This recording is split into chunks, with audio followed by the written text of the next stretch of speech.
ప్రజలు నిజాలని గమనించలేకపోతున్నారా? ప్రజలంటే అందరూ కాదు, ప్రజల్లోని ఒక వర్గం గమనించలేకపోతున్నారా? ఆ వర్గాన్ని ఒక వర్గానికి చెందిన మీడియా ఇన్ఫ్లుయెన్స్ చేస్తుందా? నిజాలేంటి, అబద్ధాలేంటి, ఇవన్నీ సమగ్రంగా విశ్లేషించడానికి మనతో ఉన్నారు political analyst and psychologist Indraneel Reddy గారు.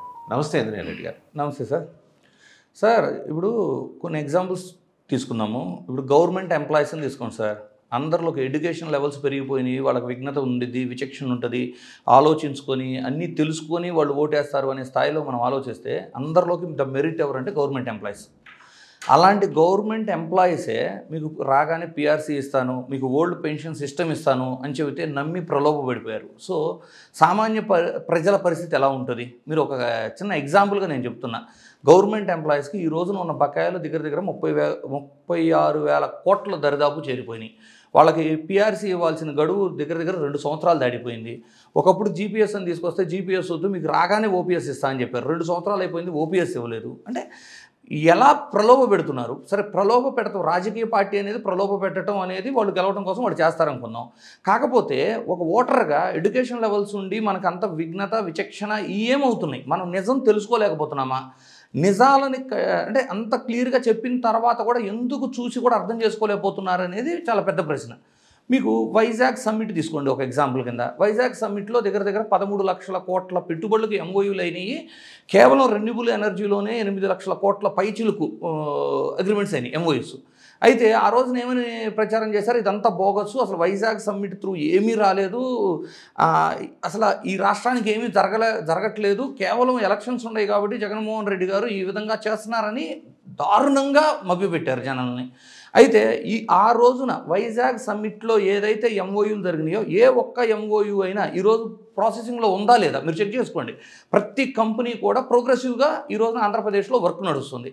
ఎస్పెషల్లీ ఈ మధ్యకాలంలో మీరు తీసుకుంటే అదానీ వాళ్ళు డేటా సెంటర్ అని ఆ రోజు ఎంఓయూ చేసుకున్నారు.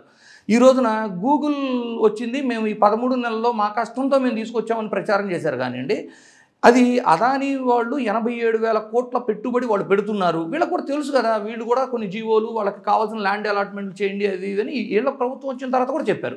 కానీ ప్రజలను ఎందుకు మోసం చేయాలి? ప్రజలను ఎందుకు మభ్యపెట్టాలి? నిజాలు ఎందుకు దాస్తున్నారు? రాజకీయ ప్రయోజనాల కోసం ఒకవేళ వాళ్ళు నిజాలను దాస్తుంటే ప్రజలకు ఏమైంది? నా క్వశ్చన్ ఏంటంటే, ప్రజలకు ఏమైంది? నిన్న జగన్మోహన్ రెడ్డి గారు అంత క్లియర్గా డేట్ వైజు కలిసినవి, ప్రోగ్రెస్ అండ్ అంత డీటెయిల్గా జీవోలతో సహా ఎంఓయూలతో సహా చూపిస్తుంటే అవి చూసి కూడా అర్థం చేసుకోలేనంత విచక్షణ కోల్పోయే స్థాయికి ఎందుకు వెళ్తున్నాం మనం? ఇది ఎవరికి అంటే ఏ విధంగా సమాజానికి మంచిది అనేది ఒక సూటి ప్రశ్న. ఆ రోజున ఏం చెప్పారు? అదానీ డేటా సెంటర్కి ఇంత ల్యాండ్ ఇవ్వాల్సిన అవసరం ఏంటి? ఇది ప్రలోభపడి అదానీకి టైఅప్ అయ్యి కొంచెం ఇది దీంట్లో కిట్కో ప్రో లాంటి పరిస్థితి ఉంది అనే విధంగా కామెంట్ చేశారు. ఈ రోజున వీరేం చేస్తున్నారు? వీరు కూడా అదే చేస్తున్నారు కదా. మరి అలా చేస్తున్నప్పుడు ప్రజలను కేవలం రాజకీయ లబ్ధి కోసం మభ్యపెడుతుంటే ప్రజలకు ఏమైంది అన్న నేను. మనది సౌత్ ఇండియన్ రాష్ట్రము, సౌత్ ఇండియాలో ఎడ్యుకేషన్ లెవెల్స్ చాలా హై ఉంటాయి. చాలా హై ఉండే కాడ అందరూ చదువుకున్న వాళ్ళమే నిజాలని అంత కళ్ళకు కట్టినట్టు చూపించిన తర్వాత కూడా నమ్మలేకుండా ఏదో ఒకరు చెప్పిన ఒక ఆ విష ప్రచారాన్ని నమ్ముతున్నారు తప్పితే నిజాన్ని తెలుసుకోవడంలో ఎందుకు ఈ అలసత్వం? ఎక్కడికి పోయింది మన విచక్షణ? ప్రజలు అంటే ఇలా మనం ఉన్నన్ని రోజులు ప్రజలను మరలా పిచ్చోళ్ళని చేయడానికి పార్టీలు ఇలాగే ప్రయత్నిస్తుంటాయి కదా. మీరు ఇప్పుడు కల్తీ లిక్కర్ విషయం లేటెస్ట్గా తీసుకోండి. గతంలో ఏం జరిగింది? ప్రభుత్వమే లిక్కర్ అమ్మింది. ప్రభుత్వం లిక్కర్ అమ్మినప్పుడు ప్రభుత్వం లిక్కర్ అమ్మడం ఒకటే కాదు, ప్రతి బాటిల్ మీద క్యూఆర్ కోడ్ పెట్టి అది ఎక్కడ తయారైంది, దాని యొక్క క్వాలిటీతో సహా ప్రతి వివరం అంటే అన్ని వివరాలు ఆ క్యూఆర్ కోడ్లో పెట్టి అంత డీటెయిలింగ్గా, అంటే అక్కడెక్కడ తప్పు జరిగే అవకాశం లేకుండా, ఆ మద్యం కూడా ఊళ్ళల్లో లేకుండా, బెల్ట్ షాపులు లేకుండా దాని సమయం కూడా కుదించి అన్ని రకాలుగా చేస్తే ఆ రోజునేమో క్వాలిటీ లేదు మద్యం, ఇది ఒక కల్తీ మద్యం, డైరెక్ట్ స్పిరిట్ ఇస్తున్నారు అనే విధమైన విపరీతమైన ప్రచారం చేశారు. ఈ రోజున ఏం జరిగింది? డైరెక్ట్గా ఏదో కుటీర పరిశ్రమ, మన మద్యం మనమే తయారు చేసుకుందాం అనేది ఉపాధి పథకం తీసుకొచ్చినట్లు ఎక్కడికక్కడ దొరికారు. దొరికిన దాన్ని శాంప్లింగ్ చేస్తే ఏమైంది అంటే లోవర్ అవ్వచ్చు, అప్పర్ అవ్వచ్చు, రెండు కూడా అది కల్తీ మద్యం. ఉండాల్సిన రేంజ్ ఏదైతే ఉండదో వాటిని దాటి ఉండి ఆ కల్తీ మద్యం అని తేలింది. కానీ ఎవరిని కామెంట్ చేశారు వీళ్ళు అంటే ప్రజలకు ఏమవుతుంది? ఎవరు నిజం చెబుతున్నారు, ఎవరు అబద్ధం చెబుతున్నారు అనేది ఎందుకు తెలుసుకోలేకపోతున్నారు. ఇప్పుడు కల్తీ మద్యం గురించి మాట్లాడాం, అసలు కల్తీ లడ్డు గుర్తుందా మీకు? కల్తీ లడ్డు విషయంలో అసలు కల్తీ లడ్డు అదేదో కలిపేశారు, మాంసం లాంటి కొన్ని కలిపేశారు లడ్డులో నెయ్యిలో అని చాలా ఎలగేషన్ చేశారు. ఈ ఎలగేషన్లో అసలు దారుణమైన పరిస్థితి ఏంటంటే టీడీపీ ప్రభుత్వం అధికారంలోకి వచ్చిన తరువాత వచ్చిన డెలివరీ అది. అంటే ఎవరి హయాంలో వచ్చింది ఆ డెలివరీ? వాళ్ళ హయాంలో వచ్చింది. ల్యాబ్ టెస్టింగ్లు చేసి రిజెక్ట్ చేసిన దానికి భక్తుల యొక్క మనోభావాలను దెబ్బతీసిన పార్టీ ఏంటి? కానీ ఈరోజు ఏం చేస్తారు? జరిగిపోయింది ఎంతవరకు జరిగింది అని. అంటే జరగని దాన్ని జరిగిపోయింది అంటే చివరికి సిబిఐ వాళ్ళు విచారణ చేసి మరి ఇందులో ఎలాంటి తప్పులు జరగలేదని చెబుతున్నా కూడా ఇప్పుడు కూడా జరిగిపోయింది అంటే ప్రజలకు విఘ్నత ఏమైంది? అసలు ఇందులో ఇంకొక దారుణమైన పరిస్థితి ఏంటంటే ఇది చంద్రబాబు నాయుడు గారు విషయం తీసుకుంటే ఆయన 4వ సీఎం. అంటే టీటీడీ విధి విధానాలు ఎలా ఉంటాయి, అక్కడ ప్రాసెస్ ఎలా ఉంటుంది, అక్కడ టెండర్ ఎలా ఫ్లోట్ చేస్తారో అతనికి తెలుసు. రెండోది ఏంటి, అసలు నెయ్యి ఎలా తయారు చేస్తారు అనేది మన ఆంధ్రప్రదేశ్లో కానీ సౌత్ ఇండియాలో కానివ్వండి హెరిటేజ్ అనేది ఒక పెద్ద సంస్థ. అంటే ఆ నెయ్యి ఎలా తయారు చేస్తారు, ఎంత రేటుకి ఇవ్వగలరు అనేది ఆయనకు తెలుసు. ఆయనకు అన్నీ తెలిసి ఆ రేటుకి ఎలా ఇస్తారో తెలుసు. అంటే 2014 నుంచి 2019కి ఏ రేటుకి అయితే టీడీటీ కొందో దానికంటే అధిక రేటు పెట్టి వైఎస్ఆర్సీపీ కొన్నా కూడా తక్కువ రేటుకి నెయ్యి వచ్చింది అనే విధమైన, అంటే ప్రజలని పిచ్చోళ్ళు చేసే విధంగా అలా ఆరోపణలు చేసేస్తుంటే ఒక వర్గం ప్రజలు మాత్రం దాన్ని పిచ్చిగా నమ్ముతూ నిజాలు తెలుసుకోకుండా నిజాలు చూపిస్తున్నా కూడా ఇక్కడ చూడండి హిందువుల మనోభావాలు దెబ్బతీయడానికి ఒక సీఎం హోదాలో ఉండి ఆ నెయ్యి ఎలా తయారైద్దో అతనికి తెలుసు, అక్కడ విధి విధానాలు తెలుసు. ఇన్ని తెలిసిన వ్యక్తి అలా అపాండాలు వేస్తుంటే నిజాలు సిబిఐ వాళ్ళు చెప్పినా కూడా మనవాళ్ళు నమ్మలేని పరిస్థితి ఉంటే దీన్ని ఎలా అర్థం చేసుకోవాలి సార్? అంటే ఇలాంటి ఎన్నో ఎగ్జాంపుల్స్. ఇప్పుడు చూడండి వైజాగ్ క్యాపిటల్ విషయానికి వద్దాం. 3 రాజధానులు అన్నారు, వీళ్ళేమో ఒకటే రాజధాని అన్నారు. వైజాగ్లో జరుగుతున్న డెవలప్మెంట్స్ని అమరావతిని తొక్కేస్తున్నారు అన్నట్టు విపరీతమైన ప్రోపగండా చేశారు. వైజాగ్ని ఏమని చెప్పారు వైఎస్ఆర్సీపీ వాళ్ళు? ఆర్థిక రాజధానిగా తయారు చేసుకుందాం అన్నారు. ఎలక్షన్లు అయిపోయిన మరుక్షణం చంద్రబాబు గారు తన నోటితో తాను వైజాగ్ ఆర్థిక రాజధాని అని అనౌన్స్ చేశారు. పైపెచ్చి ఏమవుతుంది, వైసీపీ హయాంలో ఏవైతే ప్రాజెక్టులు వైజాగ్కి తీసుకొచ్చారో అవే ప్రాజెక్టులు ఇప్పుడు అన్నీ వీళ్ళు తీసుకొచ్చినట్టు చూపించి వీళ్ళ హయాంలో వచ్చినట్టు చెప్పుకుంటున్నారు. కొత్తగా ఏదన్నా వచ్చినా కూడా వైజాగ్కే వస్తున్నాయి కానీ అమరావతికి తీసుకురావట్లేదు కదా. సో ఎందుకు ప్రజలను మభ్యపెట్టడం? అవకాశం ఉంది వైజాగ్లో మాత్రమే అక్కడున్న వనరులు అవ్వచ్చు, అక్కడ ఉన్న ఫెసిలిటీస్ అవ్వచ్చు, ఇమీడియట్గా ఏదైనా కంపెనీలు ఫ్యాక్టరీస్ రావాలంటే వైజాగ్ ప్రాంతానికి ఉత్తరాంధ్రాకే వస్తాయి.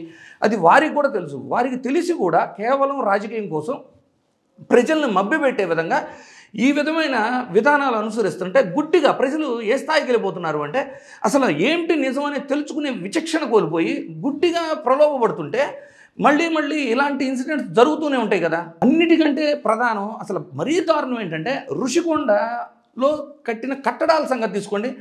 ఋషికొండలో కట్టిన కట్టడాల విషయంలో అవి ప్యాలెస్ అన్నారు, ఆయన విలాసంగా జగన్మోహన్ రెడ్డి గారు ఉండటానికి కట్టుకున్నారన్నారు. ఈ రోజున వారే మళ్ళీ ఇవి పర్యాటక శాఖకు సంబంధించినవి అనౌన్స్ చేశారు. అన్నిటికంటే ట్విస్ట్ ఏంటంటే ఇందులో అయిన ఖర్చు 400 కోట్లు ఖర్చు వృధా చేశారు అన్నారు. అసలు వృధా చేసింది ఎవరు? ఒక యోగా డే నిర్వహించడానికి 300 కోట్లు ఖర్చు చేశారు. అసలు ఆంధ్రప్రదేశ్లో లేని వాళ్ళకి పాల్గొని వాళ్ళకి సర్టిఫికెట్లు ఇచ్చినట్టు గిన్నిస్ బుక్ రికార్డు అనుకుంటూ దానివల్ల ఎవరికైనా ఉపయోగపడిందా? ఒక పక్కనేమో యోగా టీచర్లు వెళ్ళి మాకు ఉపాధి ఇవ్వండి, మాకు గవర్నమెంట్ జాబ్లో కాంట్రాక్ట్ బేస్డ్ జాబ్లో స్కూళ్ళల్లో అరేంజ్ చేయండి అని ఒక పక్క యోగా టీచర్లు వెళ్ళి లోకేష్ గారిని అభ్యర్థనలు ఇస్తుంటే మీరు యోగా డేకి 300 కోట్లు ఖర్చు పెట్టి అది పర్మనెంట్గా ఎవరికి ఉపయోగపడకుండా వృధా చేసింది ఎవరు? ఇది ఇప్పుడేం కొత్త కాదండి. 2014 నుంచి 2019 టైంలో కూడా పోలవరం కట్టకుండా పోలవరం సందర్శన, అంటే రైతులకి వాటర్ వస్తే వాళ్ళు ఆటోమేటిక్గా యూటిలైజ్ చేసుకుంటారో ఆ గొప్పతనం ఎలాగో తెలుస్తుంది. రైతును తీసుకెళ్ళి మేము కడుతున్నామని చూపించడానికి 100 కోట్లు బస్సుల్లో రైతులను తీసుకెళ్ళి పోలవరం సందర్శన అనే ప్రోగ్రాం పెట్టి 100 కోట్లు ఖర్చు చేశారు. ఇవన్నీ ఏంటి? కేవలం రాజకీయంగా రాబోయే ఎన్నికల్లో ఓట్లు దండుకోవడానికి చేసే ప్రలోభాలు. కానీ ప్రజలు నేను అడుగుతుంది ఏంటంటే ఎందుకు మనం ప్రలోభపడుతున్నాం? నిజమేంటో ఎందుకు తెలుసుకోలేకపోతున్నాం? నిజంగా చూడండి, తాత్కాలిక భవనాలు, శాశ్వత భవనాలు ఎందుకు 2 సార్లు ఖర్చు ఎందుకు? ఎవరి ధనం ఇది? ప్రజాధనం అంటే మనదే కదా. శాశ్వత భవనాలు 400 కోట్లతో లగ్జరీగా కడితేనేమో వృధా చేసినట్టు మాట్లాడుతున్నారు. పర్మనెంట్ భవనాలు కట్టడాలు తాత్కాలిక భవనాలు కట్టడాలు తర్వాత మళ్ళీ పర్మనెంట్ అంటాం. ఈ ఖర్చు అంతా ఎవరిది? ఈ దుబారా ఎవరు చేస్తున్నారు? తెలుసు, అందరికీ తెలుసు. కానీ గుడ్డిగా ఒక పార్టీ చెప్పే వాటిని విష ప్రచారాలను నమ్మి నిజాలు తెలుసుకోలేకపోవటం. చూడండి, వాళ్ళు అధికారంలో రాకముందేమన్నారు 1,00,000 కోట్లు అప్పు చేసేస్తున్నారు జగన్మోహన్ రెడ్డి గారు, 1,00,000 కోట్లు అప్పు చేసేస్తున్నారు. 14 లక్షల కోట్లు అప్పు అయిపోయింది. ఆంధ్రప్రదేశ్ మరో శ్రీలంక అయిపోతుంది అనే విధంగా ప్రచారం చేశారు. తర్వాత అధికారంలోకి వచ్చిన తర్వాత అసెంబ్లీ సాక్షిగా కేవలం 3,77,000 కోట్లు సంథింగ్ ఎంతో అంత మాత్రమే జగన్మోహన్ రెడ్డి గారు అప్పు చేశారు అన్నారు. కానీ జగన్మోహన్ రెడ్డి గారు చేసిన అప్పులో 2,77,00,000 వరకు సంక్షేమానికి వాడిన రికార్డ్స్ ఉన్నాయి. అలాగే మీరు ఏ గ్రామానికి వెళ్ళినా మీకు ఒక విలేజ్ సెక్రటేరియట్ అవ్వచ్చు, లేదు అంటే రైతు భరోసా అవ్వచ్చు, విలేజ్ క్లినిక్ అవ్వచ్చు, అంటే కంటికి కనపడుతున్నాయి కదా. అంటే డెవలప్మెంట్ అవ్వచ్చు, లేదు పెట్టిన పెట్టుబడి అనేది, చేసిన ఖర్చు అనేది కంటికి కనపడుతుంది. కంటికి కనపడుతున్న నిజాన్ని కూడా నమ్మకుండా విధ్వంసం సృష్టించారు అని వాళ్ళు ప్రచారం చేస్తుంటే దాన్ని గుడ్డిగా నమ్ముతున్నారు. జగన్మోహన్ రెడ్డి గారు ఏ అప్పు అయితే చేశారో అంతకంటే అధికమైన అప్పు, అంటే 3,77,000 కోట్లు 5 సంవత్సరాలు, అంటే ఇందులో 2 సంవత్సరాల మధ్య కరోనా కూడా ఉంది. ఇక్కడ కేవలం 16 నెలల్లో దగ్గర దగ్గర 2 లక్షల కోట్లు పైచీలకు అప్పు చేసిన తర్వాత మీకు డెవలప్మెంట్ అనేది మీ ఊర్లో కానీ, మీ మండలంలో కానీ, మీ జిల్లాలో కానీ కొత్తగా ఇది కట్టబడింది, కొత్తగా ఇది నిర్మించబడింది అని ఏమైనా కనపడిందా? కనపడలేదు. సంక్షేమ పథకాల త్రూ ఒకవేళ జగన్మోహన్ రెడ్డి గారు ఇచ్చిన దానికంటే అధికంగా ఏమన్నా ప్రజలకు లబ్ధి జరుగుతుందా? జరగట్లేదు. మరి ప్రజలు ఎందుకు నిజాలను తెలుసుకోలేకపోతున్నారు? నిజాన్ని ఇంత డీటెయిలింగ్గా చివరికి నాయకులు కొంతమంది మీకు జీవోలు పెట్టి అంటే డీటెయిల్డ్గా ఎంత ఖర్చు చేశారు, జీవోలు అన్ని అకౌంట్స్ చూపించినా కూడా నమ్మకుండా ఒక వర్గం వారు చెప్పే విష ప్రచారాన్ని మాత్రం గుడ్డిగా నమ్ముతున్నారంటే మనం చదువుకున్న చదువుకి విలువేంటి అని అడుగుతున్నాను నేను. ఇలాంటివి అసలు ఎన్ని చెప్పుకుంటే చూడండి, సుగాలి ప్రీతి గారి ఇన్సిడెంట్ తీసుకుందాం. సుగాలి ప్రీతి గారికి ప్రభుత్వం తరపున చేయాల్సిన న్యాయం చేసిన తర్వాత కూడా ఎలక్షన్ల వరకు వాడుకొని తర్వాత ఏమంటారు, తను ఎందుకు తీసుకుంది వాళ్ళ దగ్గర అని స్టార్ట్ చేశారు. అది తీసుకున్న సంగతి ఎప్పుడైనా చెప్పారా? కేవలం రాజకీయం కోసమే ప్రజలను వాడుకుంటున్నారు అని అర్థం, అంటే ఎందుకు అర్థం కావట్లేదు? ప్రజలు ఆలోచించాలి కదా అంటా నేను. సో చూసాం కదా, అంటే ఇంద్రనీల్ గారు 3-4 విభిన్నమైన అంశాలు స్పృశించారు, టచ్ చేశారు. ఆయన అడుగుతున్నది ఏంటంటే పారదర్శకంగా చూడండి, నిజాలేంటి, అబద్ధాలేంటి, ప్రచారం ఏంటి, దుష్ప్రచారం ఏంటి, వాస్తవాలు కప్పిపెట్టి అంతా మా ప్రతిభ అని చెప్పుకుంటూ కూటమి ప్రభుత్వం చేస్తున్న ఈ ప్రకటనల వెనుక వాస్తవాలని ఎందుకు గమనించట్లేదు ప్రజలు విజ్ఞులే కదా, ఓట్లు వేసేప్పుడు ఇవన్నీ గమనించాలి కదా. అయిపోయిన ప్రాజెక్టులకు మళ్ళీ శంకుస్థాపనలు చేయడం, లేకపోతే మళ్ళీ రిబ్బన్లు కట్ చేయడం. అలాగే గూగుల్ వ్యవహారానికి వస్తే అదానీ డేటా సెంటర్ అప్పట్లోనే 2020 నుంచి వస్తున్న ప్రతిపాదనలు 2023కి ఎలా కార్యరూపం దాల్చాయి, అవన్నీ మర్చిపోయి హఠాత్తుగా వీళ్ళు చేస్తున్న ప్రచారాన్ని ఎందుకు ప్రజలు గమనించట్లేదు, ప్రశ్నించాల్సిన సమయం వచ్చినా కూడా ఎందుకు ప్రశ్నించలేదు? ప్రత్యేకించి ఉద్యోగులు, పిఆర్సీ విషయంలో జరుగుతున్నది, అలాగే బకాయిలు 36,000 కోట్ల రూపాయల బకాయిలు, దీని గురించి ఎందుకు మాట్లాడట్లేదు? ఓపీఎస్ అన్నారు, జీపీఎస్ అన్నారు, చివరికి ఏదీ లేదు, ఏ పీసు లేకుండా వెళ్ళిపోతున్నా సరే ఎందుకు? మరి ఎలిట్ సెక్షన్స్ కదా ఉద్యోగ వర్గాలు ఎక్కువ, మెజారిటీ, ప్రభుత్వాలు ముంచేది తేల్చేది వాళ్ళే అనే ఒక ప్రచారం కూడా ఉంది కదా. ఎన్టీఆర్ అంతటోడే ఎఫెక్ట్ పడిన మరి మహానాయకుడు. సో మరి వాళ్ళు ఎందుకు ప్రశ్నించట్లేదు? టోటల్గా ప్రజలు ప్రశ్నించడం ఎందుకు మానేశారు? నిజాలని గమనించడం ఎందుకు మానేశారు? ఇది ఇంద్రనీల్ గారి ప్రశ్న. ఇది ఖచ్చితంగా సొసైటీలో పెనట్రేట్ కావాలి, జనం ఆలోచించడం మొదలెట్టాలి. ఇంతవరకు ఆలోచించలేదని కాదు, కానీ ఇది ఆలోచించాల్సిన హై టైం, ఇది సమయం కూడా కాదు, ఇది హై టైం. సో ఆ దిశగా ప్రజల్లో ఒక ఆలోచన రావాలి, కదలిక రావాలి అనేది ఆయన తాపత్రయం. Thank you very much sir.